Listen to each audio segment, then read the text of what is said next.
सल्तनत ही डोल जाए जिनके दम से जुल्म की, शब्द ऐसे कुछ हवा में अक्सर उछलने चाहिए।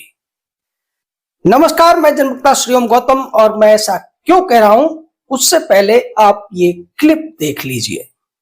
ये क्लिप है जस्टिस जी आर स्वामीनाथन के एक भाषण की, जिसमें उन्होंने नकली खुदाओं को असलियत दिखाने की कोशिश की है। पहले आप ये क्लिप देखिए। Courts are no doubt temples of justice. I repeat, courts are no doubt temples of justice. But judges are not gods. But judges think they are gods. Therefore, it's high time mirror is shown to them. And only a law critic can do that. And I therefore really wish one or two of you will become a law critic also. And that's a very difficult job, very challenging one also. तो सुना आपने justice G are Swaminathan क्या कह रहे हैं, और इस video clip में आपने यह भी देख लिया कि उनकी सादगी किस लेवल की है।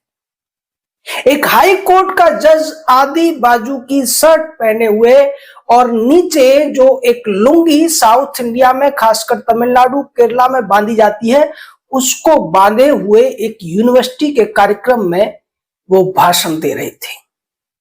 जबकि हमारे यहाँ नॉर्थ इंडिया में अगर कोई डिस्ट्रिक्ट जज भी बन जाता है तो फिर उसके हाव भाव, उसका जो रौब है, उसका जो भोकाल है, सबको देखने को मिलता है। जस्टिस स्वामीनाथन ने जो कुछ अंग्रेजी में कहा है उसका मतलब सिर्फ इतना है कि ये जो न्यायालय है, इन्हें आप न्याय का मंदिर जरूर कह सकते हैं, लेकिन जज भगवान या देवता नहीं होते हैं। लेकिन कुछ जज अपने आप को देवता या खुदा मान लेते हैं और उन्हें आईना दिखाए जाने की जरूरत है। ऐसा काम सिर्फ और सिर्फ जो जुडिशियल क्रिटिक होते हैं, यानी कि हमारे जैसे जो न्यायिक समीक्षा करने वाले होते हैं, वही कर सकते हैं। और ये किया जाना बहुत जरूरी है देश की जुडिशरी को सुधारने के लिए। अब तक ये बात हम कह रहे थे, हमारे जैसे बहुत से लोग कह रहे थे, लेकिन जस्टिस स्वामीनाथन जैसे हाई कोर्ट के जज का ये कहना साफ तौर पर संकेत है उन जजों के लिए जो हाई कोर्ट या सुप्रीम कोर्ट में पहुंचने के बाद अपने आप को खुदा समझने लगते हैं और उन्हें यह लगता है कि अब तो सारी दुनिया उनके ही शब्दों के आधार पर चलेगी। जैसा कि आपको याद होगा, जो एक बाहुबली मूवी थी, उसमें एक डायलॉग था कि मेरा वचन ही मेरा शासन है। वही कुछ करने की और वही कुछ दिखाने की कोशिश करते हैं सुप्रीम कोर्ट में बैठे हुए जज, और उसी तरीके से हाई कोर्ट में बैठे हुए जज भी। लेकिन उन्हीं जजों में से कुछ जस्टिस स्वामीनाथन जैसे जज भी होते हैं जो वास्तव में, जिन्हें अगर कहा जाए तो न्यायमूर्ति ही होते हैं, लेकिन वो अपने आप को न्यायमूर्ति नहीं मानते और वो अपने आप को एक भारतीय साधारण नागरिक के तौर पर ही देखते हैं। ये उनके रहन सहन से आप अच्छी तरीके से समझ सकते हैं। उन्होंने जो संदेश दिया है उसको हर भारतीय को समझ लेना चाहिए। जो लोग ये मानकर बैठे हुए हैं कि हमारे जो न्यायालय है वो न्याय के मंदिर हैं और वहां पर बैठे हुए जज वो देवता है, न्याय के देवता हैं, जिनसे उन्हें न्याय की उम्मीद है। लेकिन वास्तविकता वही है जो जस्टिस स्वामीनाथन कहते हुए नजर आ रहे हैं कि ये लोग अपने आप को नकली खुदा बना बैठे हैं और जो काम इन्हें सौंपा गया है, जो जिम्मेदारी इन्हें दी गई है, उसको निभाने की बजाय खुदा की तरह ये व्यवहार करते हुए नजर आ रहे हैं। इन्हें आईना दिखाने की जरूरत है, इन्हें इनकी सच्चाई बताने की जरूरत है कि you are not more than a citizen of India. आप किसी भी भारत के नागरिक के ऊपर नहीं हैं। आप उन्हें आदेश नहीं दे सकते। सिर्फ आप जो कुछ कर सकते हैं वो इतना है कि जो केस आपके सामने आया है उसकी लीगलिटी और इलीगलिटी आप डिसाइड करें, जो सबूत आपके सामने पेश किए गए हैं उनके आधार पर। अगर ऐसा हो जाए तो हमारे देश के अदालतों में न्याय होना भी शुरू हो जाएगा।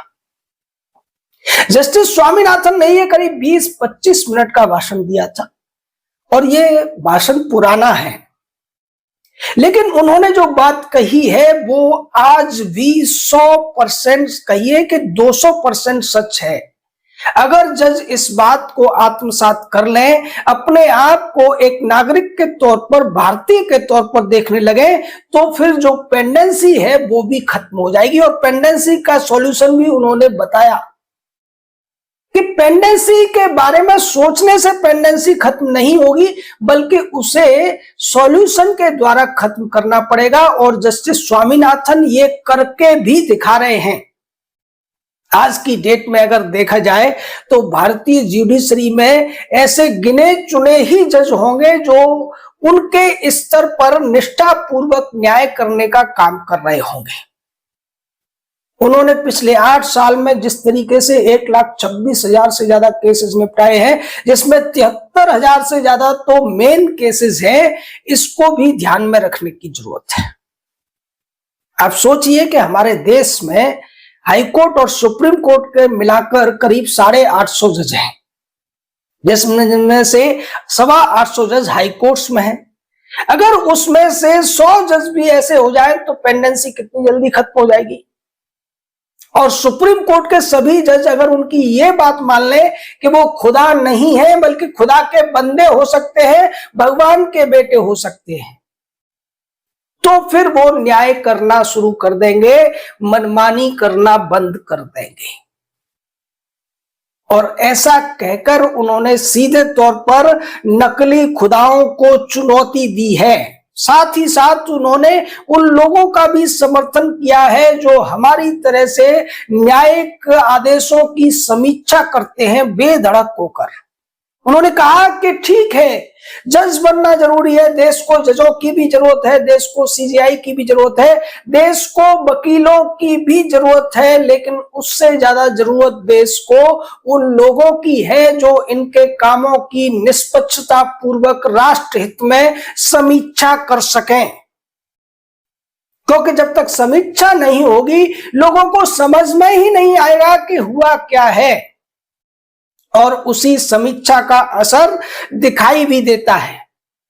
उसी समीक्षा की वजह से आज जस्टिस स्वामीनाथन जैसे जजों की जो केसेस हैं, जो न्यायपूर्ण फैसले हैं, वो लोगों तक पहुंच पा रहे हैं। और उसी समीक्षा की वजह से जस्टिस BR गवई जैसे लोगों द्वारा किए हुए अनर्गल फैसले भी लोगों तक पहुंच पा रहे हैं।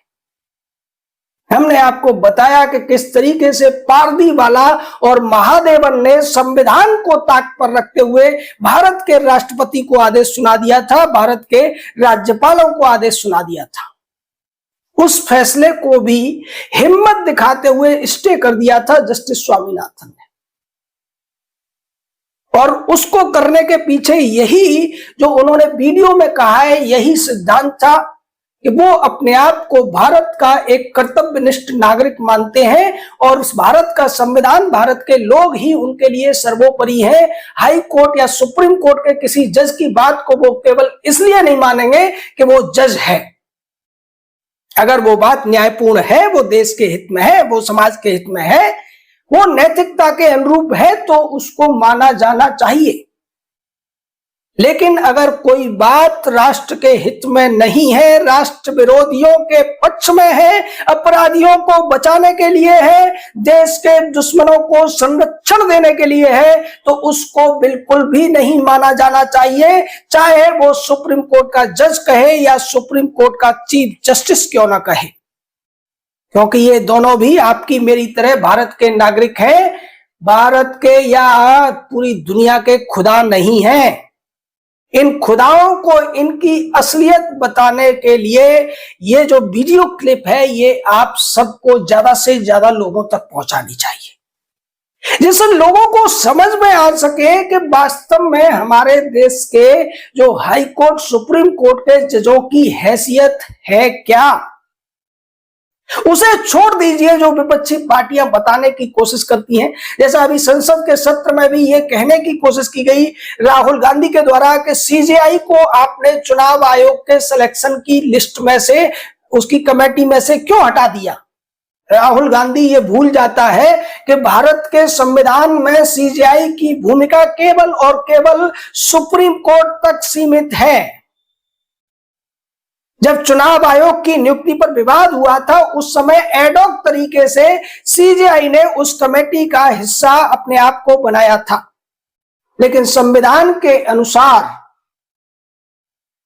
जो इलेक्शन कमीशन होते हैं, इलेक्शन कमिश्नर होते हैं, उनकी नियुक्ति केवल और केवल एग्जीक्यूटिव के द्वारा की जाती है। ये तो उदारता है प्रधानमंत्री नरेंद्र मोदी की कि उन्होंने उस कमेटी में राहुल गांधी को भी रख लिया है विपक्ष के नेता के तौर पर।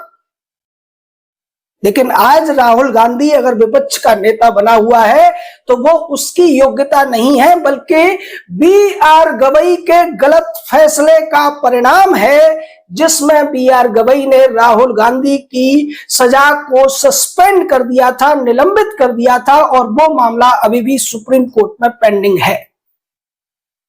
अगर उस सजा को निलंबित न किया गया होता तो राहुल गांधी अभी जेल की सलाखों के पीछे सजा भुगत रहा होता, वो चुनाव नहीं लड़ सकता था, वो सांसद नहीं बन सकता था, और अगर वो सांसद नहीं बनता तो लोकसभा में विपक्ष के नेता बनने का तो सवाल ही पैदा नहीं होता है। ये सब इसलिए हो पा रहा है क्योंकि सुप्रीम कोर्ट में जज बनने के बाद ये जो वकील होते हैं, मूल रूप से क्योंकि ज्यादातर हाई कोर्ट और सुप्रीम कोर्ट के जज वकील ही होते हैं, वो अपने आप को खुदा मानने लगते हैं। अब इस देश की जनता को उन्हें आईना दिखाने की जरूरत है, उन्हें उनकी हकीकत समझाने की जरूरत है। इस कड़ी में देश आगे बढ़ता हुआ दिखाई दे रहा है।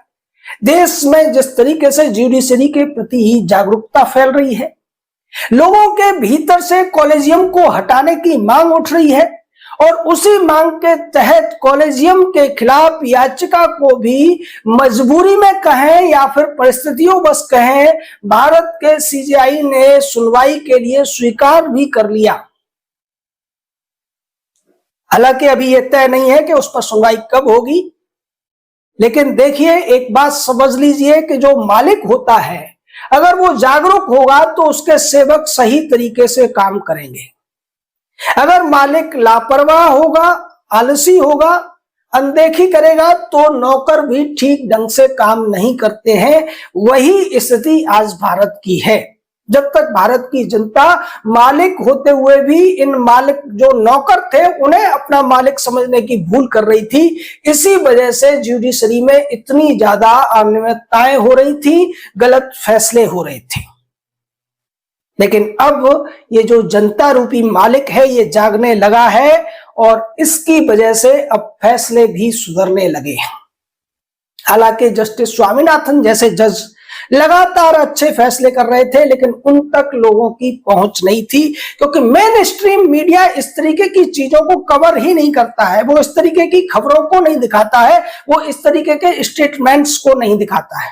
आप सोचिए कि जस्टिस स्वामीनाथन का ये इतना बड़ा बयान अब तक दबा हुआ था, लेकिन हमने आप सबके लिए इसको, इस क्लिप को सामने लाया। आप इसका इस्तेमाल कर सकते हैं, इसे शेयर कर सकते हैं, और इसके द्वारा भी लोगों में जागरूकता फैलाने की कोशिश कर सकते हैं। यह सबूत के तौर पर भी है कि हम जो कुछ कह रहे हैं वो ऑन रिकॉर्ड भी है। जस्टिस स्वामीनाथन ने जजों के बारे में जो कुछ कहा है वो पूरे भारत को जरूर सुनना चाहिए, जरूर देखना चाहिए, और उसके अनुरूप ही फिर इन जजों के प्रति जागरूक भी होना चाहिए। आपका इस पूरे मामले पर क्या कहना है, अपनी राय दीजिए।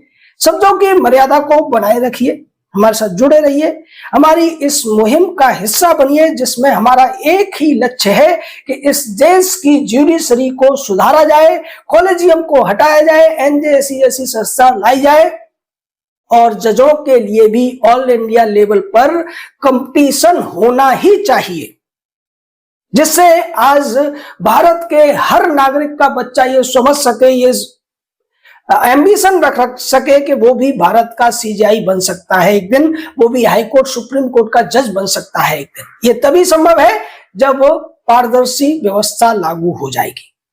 जय हिंद, जय भारत।